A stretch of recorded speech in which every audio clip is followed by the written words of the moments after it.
тағйироби иқлим ҳамчун мушкилоти умдаи глобалӣ.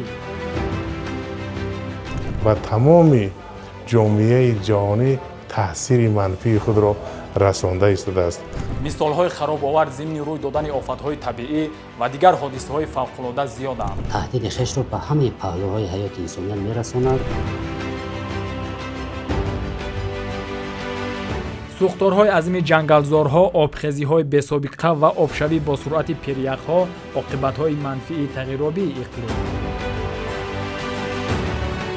як қисми перях канда шуда фалокати бузургро ба амал овард. дар як 30 сола шояд гарм бошад, дар 30 солаи дигар шояд ки